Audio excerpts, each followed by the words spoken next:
Hello again, everybody. I am Marie with Aunt Ree's Quilt Shop, and this is week 2 of our Prarie Flowers sew-along. If you want to back up, catch up with us, or whatever, this is the book that we're using, the pattern. This is actually the quilt right here on the cover that we're making. There are 20 different block patterns, instructions for 20 different blocks in this book. Do have it available in the shop. It's a great deal. It's only $10. You basically get 20 patterns for the $10. You can't beat that price. A lot of times, even the pattern for one quilt is 10 bucks. So you're going to get a whole bunch of different uses out of this one book. So it's a great buy.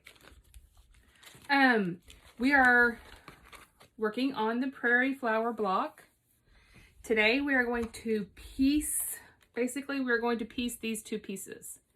I'm going to show you some tips and tricks on sewing on your triangles and to make they're calling it a snowball. It's not a true snowball because we're not doing all 4 corners, but it is kind of a partial snowball. So I'm going to show you some different ways to do that and to put those together. Try to make your lives a little bit easier. Again, if you want to catch up with this, last week you were supposed to do all of the cutting. I am not giving specifics on what sizes to cut, things like that, because I do not want to infringe on her copyright. Jenny Doan is a great lady. Her patterns have been really, really good, and so I'm not going to infringe on her copyright. So if you want to know the specifics on what sizes to cut and whatnot, then you need to order the book. You can order it from me or somewhere else, whatever, but I'm not going to give you those specifics. I'm just going to give you some tips and tricks along the way, and we'll do a piece of it each week together. So last week your instructions were to cut all of your pieces, or some of your pieces out, not all the pieces. We didn't go into the sashing and the cornerstone pieces. Just wanted you to cut your pieces for your actual blocks. If you went ahead and cut the other, that's totally fine. You're just ahead of the game. And so we'll just roll with it. I want to show you, so today we're going to make this block, this piece here, and this piece here. So when I went through, after you've cut up your layer cake, I went through and matched together the fabrics I wanted to use together to make sure that I didn't end up with 2 of them that were too light or 2 of them that were too dark. I tried to kind of match up a lighter and a darker in the same block. You can see some of the different ones that I put together. If you know, I recommend that you go through and kind of pair them together. It does make it a lot easier in the long run, as far as you don't end up at the end and I've got 2 lights that you can't really see the contrast. So your layer cake that you cut up are going to be these pieces here. And then these are going to be your background pieces. So you should have cut up your layer cake into squares, and you should have had your smaller squares and your bigger squares that are going to go in the center. These we're not going to use today, so I'm just going to set those aside. We're only going to need the layer cake pieces and your small squares for your blocks. That's as far as we're going to go today. And so, again, if you want to work ahead and you're comfortable with that, you're more than welcome to. It's totally up to you. I did have someone that was working ahead of us a little bit ask me a couple of questions this last week, so I want to make sure that I address those. I've already answered her, but I want to make sure that just clarify a couple of things before. These pieces, when you lay them on right here to make your snowballs, they are not going to overlap in the middle. You see here, we are going to stitch from this corner to here, and then from here to here. They are not going to overlap. So we are making snowballs, we're not making points. If you wanted this to come to a point, then these 2 pieces would overlap and it would form a point. But I want to show you here, right here. See, this does not come to a point. Right here, you're going to have a little bit cut off. That's what's going to make your snowball. So a lot of times when you call it a snowball quilt, you're just cutting off the corners, and this actually right here, this straight line here is actually a little bit longer. So we're kind of in the middle here. We don't have a very long, there's only probably about 1/2 inch here where it's cut off. It looks like the point's cut off, but it's really not. That's how it's supposed to be. And so again, when you put these pieces on here, of course I would line them up better. They are not going to overlap. So with that, I like to chain piece personally. I don't want to sew this on, take it off, sew this on, go to the next one. I will sew all of these on all of the, however many pieces there were. And then I'm going to come back, I'm going to sew all of these on. You do not have to stop, press, trim before you sew the other side on, because they don't cross. A lot of times when you're doing something like this and it's going to come out to a point, you have to press it, trim it before you put the other piece on, because they overlap a little bit. On this one, does not. So what I did was I went through all of the pieces that I want to be, we're gonna call it the petals, basically. I went through all of them and I sewed this one on, this one piece on all of them. And then I went back immediately after and sewed this other side on all of them. So basically you end up with this, and you've got a seam here and a seam here. That is when I'm going to come over to the pressing table. I cut on this table also. I'll have a small cutting board, my iron here, and I will trim at 1/4 inch all of those pieces. You can measure it out. It has to be close. It doesn't have to be perfect, guys. Nobody's going to see that. You can use your rotary cutter and your ruler. I used a pair of scissors, close enough. It doesn't have to be perfect because, again, it's on the inside, and nobody's going to come through and measure my seams. So this is what you're going to do here. And then, so we're going to stitch here and here, and then I'm going to come over to this table. My machine's behind me, and I trim it and I press these open, okay?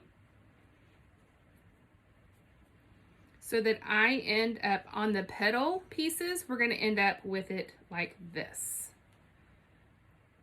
okay? And I'm going to actually stitch a couple in a minute when I show you some other tricks. The one that we're going to call the leaves, the corner pieces, we're not going to stitch them next to each other. We're actually going to stitch them on opposite sides in order to get that leaf kind of shape.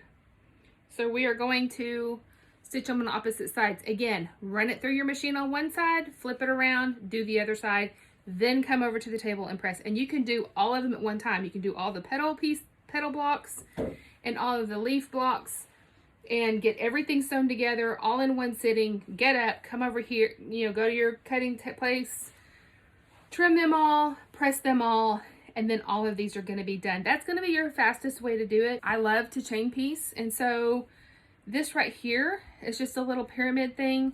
It's got a blade inside. There are some things that I have in the shop, I don't have one close by, called blade savers, and you put an old rotary blade in it and it all packs up into a nice neat little thing so you can travel with it. Basically has its own case.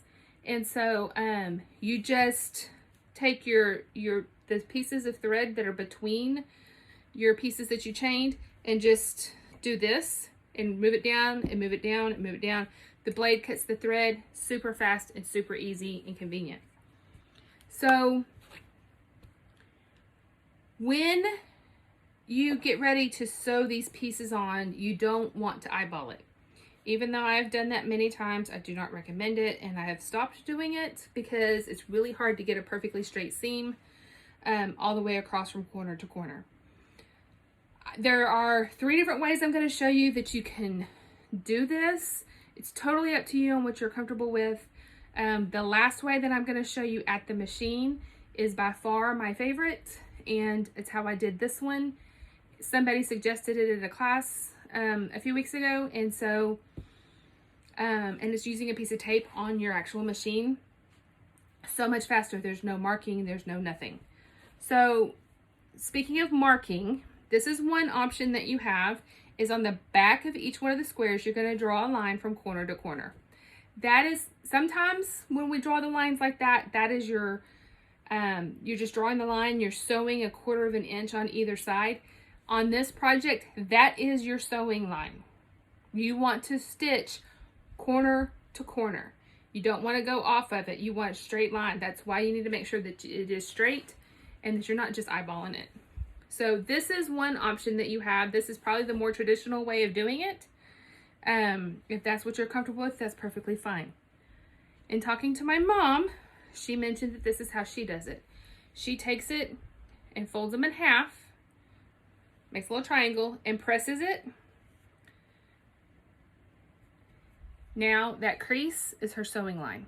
She'll do that with all of them. Guys, there were 320 of these squares in this quilt. So that's a lot of squares. And personally, I'm lazy and I didn't want to even have to do this. I didn't want to mark them, certainly, and I didn't really want to do this. So I will show you at my machine what I did. All right, I wanted to show you the painter's tape trick that I used when I was piecing my blocks together, my pieces. So you want to straight out from your needle. I have a couple of markings right here on my bobbin cover. I want to come straight out with this piece of tape.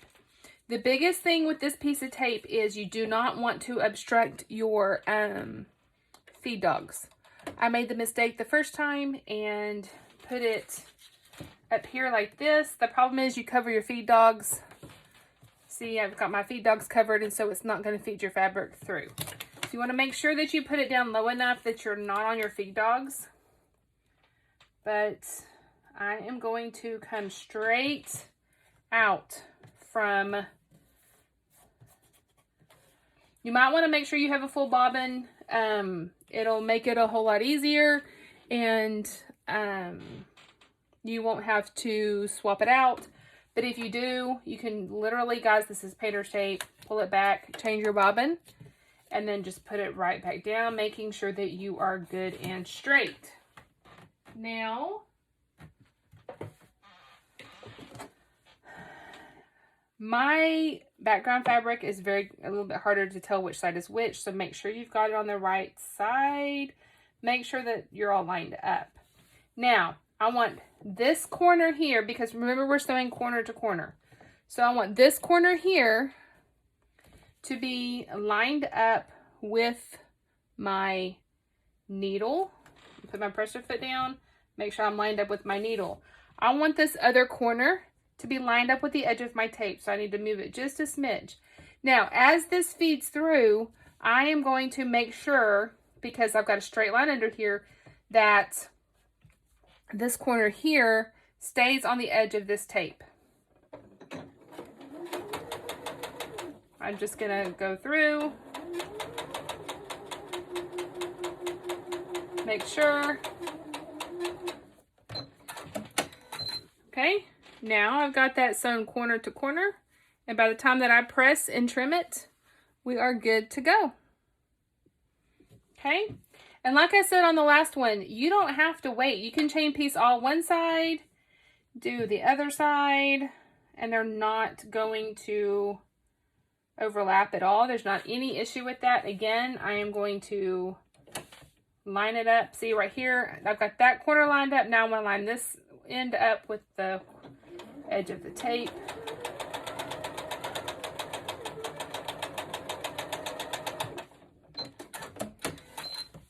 Okay, and what I would do, this is what your leaf pieces are going to look like.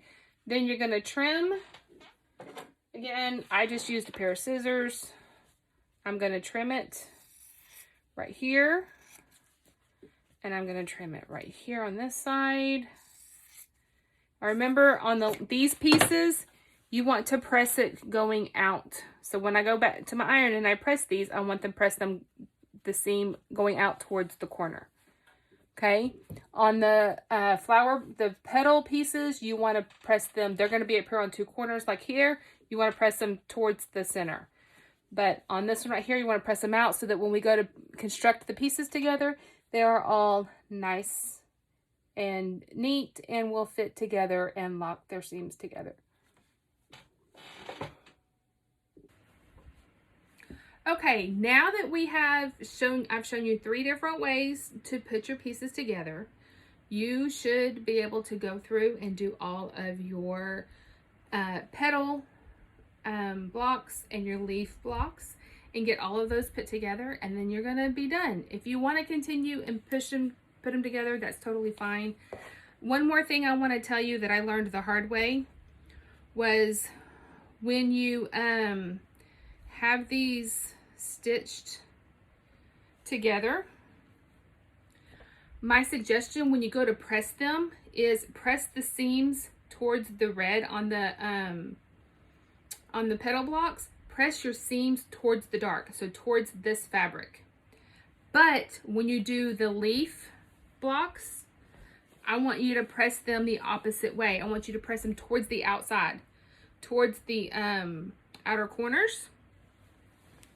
So it's going to be towards the light fabric, but when you do that, it's going to lock in place a lot better, and you're not going to be fighting those seams. Your seams will be going opposite directions, and so it's going to be a whole lot easier to put the block together. And so I actually pressed them, the petal blocks out also, and I ended up having to go back and redo them. So if you can look on the back of this one, so I can get it to show.